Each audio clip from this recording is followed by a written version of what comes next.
नमस्कार मित्रों, मैं हूं डॉक्टर हरिनिवास और आप इस समय सुन रहे हैं सांख्य कारिका। चैनल का नाम है संस्कृत साहित्य एवं संस्कृति। अगर आपने अभी तक चैनल सब्सक्राइब नहीं किया है तो जल्दी से इसको सब्सक्राइब कर लीजिए और प्लेलिस्ट में चले जाइए। तब आपको वास्तविकता का पता चलेगा किस चैनल का नाम संस्कृत साहित्य और संस्कृति किस लिए है। चलिए, सांख्य कारिका में हम चर्चा कर रहे थे 9 जो तुष्टियां हैं उनकी। उसमें से 4 तुष्टियों की चर्चा हम कर चुके हैं। जो आध्यात्मिक तुष्टि है, पहली प्रकृति तुष्टि जिसको अंब कहा गया था, उपादान तुष्टि जिसको सलिल कहा गया था, इसके बाद काल तुष्टि की बात की जिसको ओघ कहा गया है, और अंत में भाग्य तुष्टि की बात की। अब इन 4 तुष्टि के अलावा 5 प्रकार की तुष्टि जो है वो विषयों से उपरति, जो हमारी इंद्रियां विषयों का उपभोग करते हैं उनसे उपरति का होना, उनके प्रति वैराग्य होना, उन विषयों को भोगने की इच्छा ही ना होना, तभी आप तुष्ट हो पाएंगे। मैंने पिछले वीडियो में थोड़ी चर्चा की थी, लेकिन ये विषय इस वीडियो के लिए रखा है तो फिर से उसकी चर्चा करते हैं कि व्यक्ति विषयों का उपभोग करके कभी भी उनसे संतुष्ट नहीं हो सकता है। ये तो आग में घी डालने वाली बात है कि जब आपको कामोत्तेजना हो और आप संभोग के लिए प्रवृत्त हो जाएं, जब आपकी जीभ चटकारे लेना चाहे, आप कभी मीठा, कभी खट्टा, कभी तीखा, जैसा उसको खाना है उसको खिलाते रहे हैं, तो इससे न तो कभी जीव संतुष्ट होगी और ना ही इससे कभी आपकी कामनाओं की शांति। हो सकता है कि कुछ सेकेंड, कुछ समय के लिए आपको वो संतुष्टि मिल गई हो, लेकिन तुरंत ही फिर से वो इच्छा जागृत हो जाएगी। आज नहीं तो कल हो जाएगी, 2 घंटे बाद नहीं तो 5 घंटे बाद हो जाएगी, 2 दिन बाद नहीं तो 5 दिन बाद हो जाएगी। आप अगर नवयुवान हैं तो ये इच्छाएं जल्दी जल्दी जागृत होंगी। अगर आप कुछ उम्र के इस पड़ाव पे पहुंच गए हैं तो हो सकता है उसमें विलंब हो, लेकिन इच्छाएं कभी भी विषयों का उपभोग करने से पूर्ण नहीं होती हैं। तो तुष्टि यानी विषयों से उपरति, विषयों के भोग से जो मिलती है वो कभी भी तुष्टि नहीं मानी गई है। अब विषयों के प्रति अनासक्ति का होना, विषयों के प्रति वैराग्य का होना, विषयों से मन का उठ जाना, ये संभव कैसे है? इसके लिए यहां पे 5 दोष बताए गए कि व्यक्ति के मन में ये 5 ऐसी भावनाएं हैं कि अगर वो आ जाती हैं तो भैया फिर उसको विषयों के प्रति अनासक्ति हो जाती है। तो ये कौन कौन से 5 हैं? तो कहा अजन, रक्षण, क्षय, भोग और हिंसा।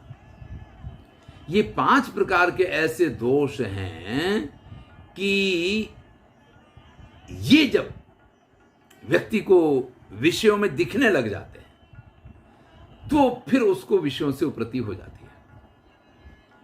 चलिए चर्चा करते हैं। सबसे पहले अजन की चर्चा करते हैं, जिसको पार भी कहा गया है संस्कृत में। इसका दूसरा नाम है पार। मान लीजिए कोई व्यक्ति है, वो धन प्राप्ति के लिए प्रयत्नशील है। आप मान लीजिए कि काम प्राप्ति के लिए किसी स्त्री के पीछे पड़ा हुआ है, या धन प्राप्ति के लिए किसी सेठ की सेवा में लगा हुआ है। दोनों ही जगह सेवा तो आपको करनी। अब बड़ी मेहनत की वो सेठ जी की एक के बाद एक कार्य बड़ी श्रद्धा के साथ, बड़ी भक्ति के साथ करता है, या उस स्त्री के प्रति वो पूरी तरीके से समर्पित रह करके और उसकी सेवा कर रहा है, उसकी चाकरी कर रहा है, या उसके आगे पीछे घूम रहा है, फील्डिंग भर रहा है, सीधी भाषा में, आजकल की भाषा में कहा। लेकिन अचानक ऐसा होता है कि सेठ जी ने एक दिन कान पकड़ के कहा, तुम तो यार बड़े बेवकूफ किस्म के इंसान हो, क्योंकि तुम्हें तो पता ही नहीं चलता है क्या करना है। और उसने कान पकड़ के नौकरी से बाहर निकाल दिया। ऐसे ही कभी उस जिसको प्रियतमा मान रहा है उसने कुछ कह दिया, ये तो मैं दो ही विषयों की बात लेके चलता हूं, ये सभी विषय के संदर्भ में ये बात लागू पड़ती है। और तब व्यक्ति को जो ये एहसास होता है कि यार ये मैं कर क्या रहा था, ये चल क्या रहा, मैंने जिंदगी जिसके लिए खपा दी, मैंने सारी जिंदगी जिसके लिए बर्बाद कर दी, और उसने दूध में से मक्खी की तरह मुझे निकाल के फेंक दिया। अरे ये तो इस प्रकार से जब व्यक्ति के मन में विषयों के प्रति अनासक्ति होती है तो उसको पार कहा गया है, और इसका कारण है अजन। अजन, अजन क्या है? क्योंकि जो कुछ आपने किया उसका कोई परिणाम आपको नहीं मिला है। तो ये पहले प्रकार की मन की विषयों की प्रति तुष्टि होती है कि नहीं यार ये सब बेकार है, ये सब कुछ बेकार है। चलिए आगे चलते हैं। अब कोई व्यक्ति ऐसा है कि उसने खूब सेवा की, उसका सेठ भी बड़ा अच्छा था या उसकी प्रियतमा भी बड़ी अच्छी थी, और उसको बड़ा अच्छे ढंग से सब कुछ प्राप्त हो गया, खूब धन की प्राप्ति हो गई, खूब उसने पैसा कमाया, ये उसको प्रियतमा की प्राप्ति हो गई, उसको प्रियतमा मिल गई। अब साहब दूसरी कहानी शुरू हुई। धन आया तो धन के साथ धन के चले जाने का भय आया। यह बड़ी सुंदर प्रियतमा जो आपको मिल गई, वो कहीं बेवफाई ना कर जाए या कहीं उससे दूर ना होना पड़ जाए। तो हमने कहा था कि रक्षण, कि उसकी रक्षा कैसे होगी। ये धन तो मुझे प्राप्त हो गया, कहीं डाकू लूट के चले जाएं, कहीं इनकम टैक्स का छापा पड़ जाए। एक बड़ी सुंदर वाकया मैंने सुना रेडियो पे कि किशोर कुमार जी ने, उनको इनकम टैक्स भरने में कोई रुचि नहीं हुआ करती थी, तो उनको पता चला कि अगर कोई फिल्म ऐसी बना ली जाए कि जिस फिल्म में घाटा लग जाए, लॉस हो जाए, तो अगर किसी फिल्म में कमाई भी की है ना तो इनकम टैक्स भरना नहीं पड़ेगा। अब साहब इनकम टैक्स से बचने के लिए उन्होंने एक पिक्चर बना डाली, सुनते हैं कि चलती का नाम गाड़ी। अब वो पिक्चर कुछ ऐसी अंधाधुंध चली कि जिस आशय से उन्होंने ये फिल्म बनाई थी वो तो और ज्यादा मुश्किल में पड़ गए।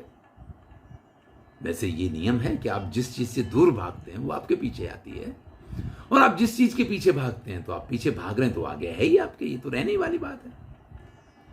तो भैया जीवन में जो कुछ आपने लक्ष्य हासिल किया वो लक्ष्य आपको प्राप्त हो जाए, फिर जो उसके रक्षण का भय आपको लगा करता है और उसकी वजह से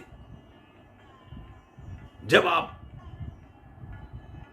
उससे बचने लग जाते हैं और फिर जो तुष्टि की प्राप्ति होती है, ये दूसरे प्रकार की तुष्टि है।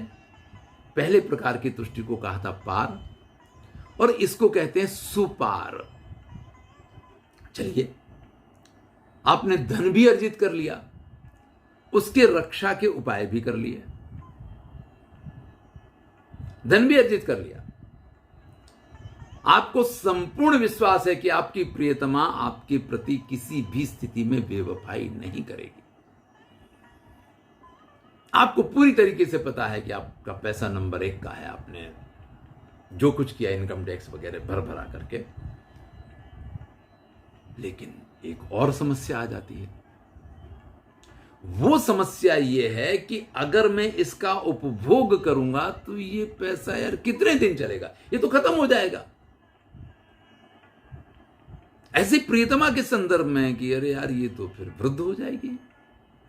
आप देख लीजिए, एक कथा आती है महाकवि भर्तृहरि और उनकी सौंदर्यवती पत्नी के संदर्भ में, कि वो वृद्ध ना हो इसके लिए वो अमर फल उसको भर्तृहरि दे देते हैं।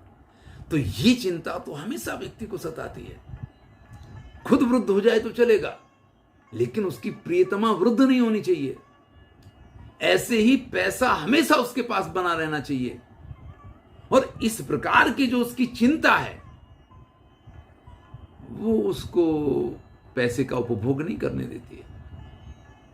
उसको क्षय का हमेशा भय लगा रहता है कि ये जो कुछ मेरे पास है ये क्षय हो जाएगा, समाप्त हो जाएगा। तो भैया ऐसी स्थिति में भी फिर व्यक्ति को वैराग्य होता है, और इस तुष्टि का नाम है पारापार। आपने पार की बात की, आपने सुपार की बात की, और यहां बात की है पारापार की। चलिए अब जरा भोग की बात कर लेते हैं। तो जब व्यक्ति विषयों का उपभोग प्रारंभ करता है, एक के बाद एक, एक के बाद एक, एक के बाद एक, अरे भैया धन का उपभोग कर रहा है, उससे ज्यादा धन उसके पास आ रहा है, और जो आ रहा है उसका फिर उसको जो कुछ करना वो करता चला जाता है। लेकिन न तो धन का आना बंद होता है, और ना ही उसका कितना भी उपभोग वो कर ले उसको संतुष्टि मिलती है। यानी शरीर थक गया, शरीर साथ नहीं दे रहा है, लेकिन प्रियतमा के साथ का जो प्रेम है वो रुकने का नाम नहीं ले रहा है। तब भी ये लगता है कि भैया अब इससे आगे क्या, यानी भोग भोग और भोग, तो फिर भोग के आगे क्या, तो फिर वही भोग के आगे फिर वैराग्य होगा। तो ऐसी स्थिति में भी वैराग्य उत्पन्न होता है, और इसका नाम है अनुत्तमांभ। पार देखा था, सुपार देखा, पारापार देखा, और इसका नाम है अनुत्तमांभ। इसके बाद व्यक्ति जो है अपनी विषयों की सिद्धि के लिए कभी कभी किसी प्राणियों की हिंसा भी कर लेता है। नहीं भैया, कभी कभी नहीं, रोज करता है, और बहुत करता है। अगर आप अपने घर में गुड नाइट इस्तेमाल करते हैं, अगर आप अपने घर में चींटियों के नहीं आने के लिए, अगर आप अपने घर में मक्खियों को नहीं आने देने के लिए फिनाइल और गैमक्सीन और लक्ष्मण रेखा, तरह तरह की चीज़ों का प्रयोग करते हैं, तो कहीं ना कहीं आप इन सब की हिंसा तो करते हैं। देखिए, मैं तो कोई जैन नहीं हूँ, मैं आप और हम सब एक ही थैली के चट्टे बट्टे हैं। हमारे घर पे भी मच्छर नहीं आए इसके लिए गुड नाइट लगाई जाती है, लेकिन इससे हिंसा तो होती है।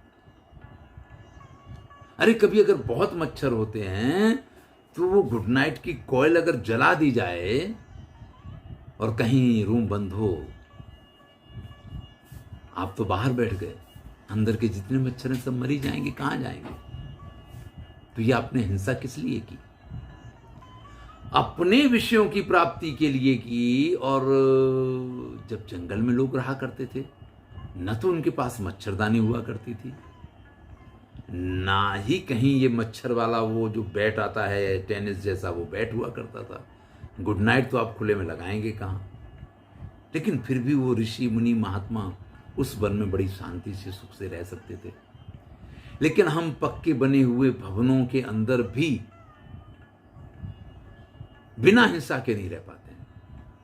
और यहां तक तो ठीक है कि इस हिंसा को एक लेवल तक आप बर्दाश्त कर सकते हैं, लेकिन कई बार तो हिंसा इस दर्जे की होती है कि सब हमें ये प्राप्त करना है, इसकी बलि चढ़ा दो तो आपको ये चीज मिल जाएगी। लेकिन जिस दिन वास्तविकता का ख्याल होता है व्यक्ति को कि भैया ये हिंसा से हम ये सब प्राप्त कर रहे हैं। देखिए, मैं आपको एक और उदाहरण देता हूं। हमारे एक मित्र जो है वो जैन है, तो वो अपने घर पे गुड नाइट नहीं प्रयोग करते हैं। मच्छर बैट का तो सवाल ही नहीं पैदा होता है। वो अगर मच्छर के लिए कोई मॉस्किटो रिपेलेंट ढूंढने भी जाएंगे तो ओडोमॉस वगैरह सिर्फ इस प्रकार से यूज किया जा सकता है कि जिसको सूंघ के मच्छर पास ना आए, भाग जाना चाहिए, मरना नहीं चाहिए। वो इस चीज की, अगर उनके शरीर पे मच्छर बैठ गया है और उनको खा रहा है तो जैसे हम चटाक करके मार दिया करते हैं, कभी नहीं। वो या तो उसको फूंक मार के उड़ा देंगे या हाथ से उड़ा देंगे, उसको भगाने की कोशिश करेंगे, खुद उठ के जगह का परिवर्तन कर लेंगे, लेकिन उस मच्छर को मारेंगे नहीं। भाई जैन लोग क्योंकि इस प्रकार के विशिष्ट व्रतों का पालन करते हैं, इसलिए मैं तो बड़ा उन मित्र के प्रति श्रद्धा से नतमस्तक होता हूं जब वो ये विचार उनके देखता हूं। और यही नहीं कि वो उनके बच्चे वो भी बिल्कुल इसी प्रकार से इन सब चीजों का अमल करते हैं। तो जब हिंसा के कारण व्यक्ति के मन में ये भाव आ जाए कि अरे यार, ये तो मैंने क्या अपनी जिंदगी में किया, अपने सुख के लिए इतने सारे लोगों को परेशान किया, इतने सारे लोगों को मार दिया, इतने सारे लोग। भाई हिंसा सिर्फ किसी को मार देनी नहीं है।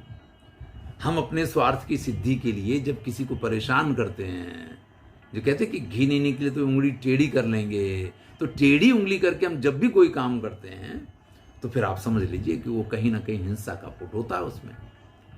तो ये है उत्तमांभ, जब इस प्रकार का वैराग्य होता है कि नहीं, अब तो ये मैं किसी का कुछ मुझसे नहीं बिगड़ना चाहिए, तो भैया ये तुष्टि जो है ये उत्तमांभ प्रकार की तुष्टि है। इस प्रकार से हमने आपको 9 तुष्टि के बारे में यहां बता दिया। चलिए एक संक्षेप में अष्ट सिद्धि की भी चर्चा कर लेते हैं। ऊहा शब्दो अध्ययनम दुख विघातास्त्रयः सुहृद प्राप्ति दानम च सिद्धयो अष्टौ सिद्धे पूर्वोंक शस्त्रिविधा। भाई सिद्धि जो है उसके 8 प्रकार जो हैं उनको कहते हैं, पहला है ऊह, दूसरा है शब्द, तीसरा है अध्ययन। ऊह, शब्द और अध्ययन 3 ये प्रकार हुए। और 3 प्रकार के दुखों का अभिघात, आध्यात्मिक, आदि भौतिक और आधिदैविक, इन तीनों प्रकार के दुखों का समन, ये 3 सिद्धियां हो गई। तो 3 और 3 6 हो गई। 7वीं सिद्धि है सुहृद प्राप्ति और 8वीं सिद्धि है दान। ये 8 प्रकार की सिद्धियां हैं। चलिए संक्षेप में इनको समझ लेते हैं। जो ऊ है वो इस प्रकार की सिद्धि है जिसका दूसरा नाम तार सिद्धि भी है, कि व्यक्ति के पूर्व जन्म के संस्कारों की वजह से उसके पास तर्क बल है। तर्क बल क्या होता है कि आप किसी बात को सुनते हैं और फिर अपनी बुद्धि से ही उसके निर्णय पे पहुंचने की आप में क्षमता होती है कि इसमें ये योग्य है और ये अयोग्य है। इसको तर्क बल बोलते हैं। तो तर्क बल के द्वारा जब आप मोक्ष की सिद्धि प्राप्त करते हैं तो इसको ऊह कहा गया है। ये ऊह सिद्धि है जिसमें न तो आपको गुरु की जरूरत है, न आपको कोई विशेष मेहनत की जरूरत है। बस आपको ऊपर वाले ने बुद्धि ही इस प्रकार की दी हुई है कि जब भी आप किसी विषय पे विचार करते हैं तो आप उस विषय के जो अंतिम लक्ष्य वहां तक पहुंच सकते हैं। तो ये पहली प्रकार की सिद्धि है जिसका नाम है ऊह। दूसरी प्रकार की सिद्धि है शब्द सिद्धि, कि जब गुरु के पास से उपदेश मिले, व्यक्ति श्रवण करे और श्रवण के आधार पे उसको जब ज्ञान की प्राप्ति होती है तो इसको शब्द सिद्धि कहा गया है। जो पहली ऊह सिद्धि था उसका नाम हमने आपको बताया था कि उसको तार सिद्धि कहते हैं, और शब्द सिद्धि को सुतार सिद्धि भी इसका नाम है। इसी प्रकार से शास्त्रीय विधि विधान ब्रह्मचर्य पूर्वक और बड़ी मेहनत करके जब व्यक्ति अध्ययन करता है और उसके द्वारा वो मोक्ष की प्राप्ति करे तो भैया ये जो है वो अध्ययन नाम की सिद्धि है, और जिसका दूसरा नाम तार है। पहली तार थी, दूसरी सुतार थी, और इसका नाम तार है। अब 3 प्रकार के दुख हैं जिनकी बात की कि आदि आध्यात्मिक, आदि भौतिक और आदि दैविक। इन तीनों प्रकार के दुखों से जब व्यक्ति को मुक्ति मिल जाए, भाई इसके लिए तो पूरा सांख्य योग है, क्योंकि यही तो कहा है कि दुःखत्रयाभिघातात् जिज्ञासा तदवघात के हेतु। तो वही तो मुख्य प्रयोजन है, तो वही मुख्य सिद्धि मानी गई है। तो इन तीनों के नाम दिए हैं प्रमोद, मुदित और मोदमान। यानी जो आध्यात्मिक सिद्धि है उसको प्रमोद नाम दिया है, यानी आध्यात्मिक दुखों से जो मुक्ति है उसका नाम प्रमोद दिया है। आदि भौतिक दुखों से जो मुक्ति है उसको मुदित नाम दिया गया है, और आदि दैविक दुखों का जो विघात है उसको मोदमान नाम दिया गया है। अब ये तो 6 सिद्धियां हो गई। 7वीं सिद्धि जो है उसका नाम है सुहृद प्राप्ति।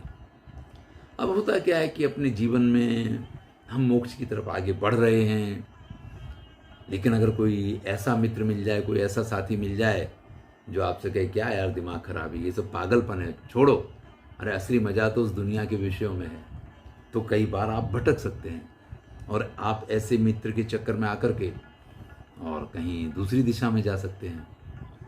लेकिन अगर आप जिस रास्ते पे चल रहे हैं, आपको मित्र और साथीदार भी ऐसे ही मिल जाएं जिनके कारण आपकी यात्रा सरल बन जाए, ये बहुत बड़ी सिद्धि मानी गई है और इसको सुहृद प्राप्ति सिद्धि कहा गया है, और इसको नाम दिया गया है रम्यक।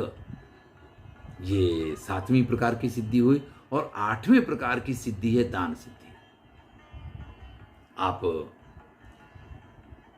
जो भी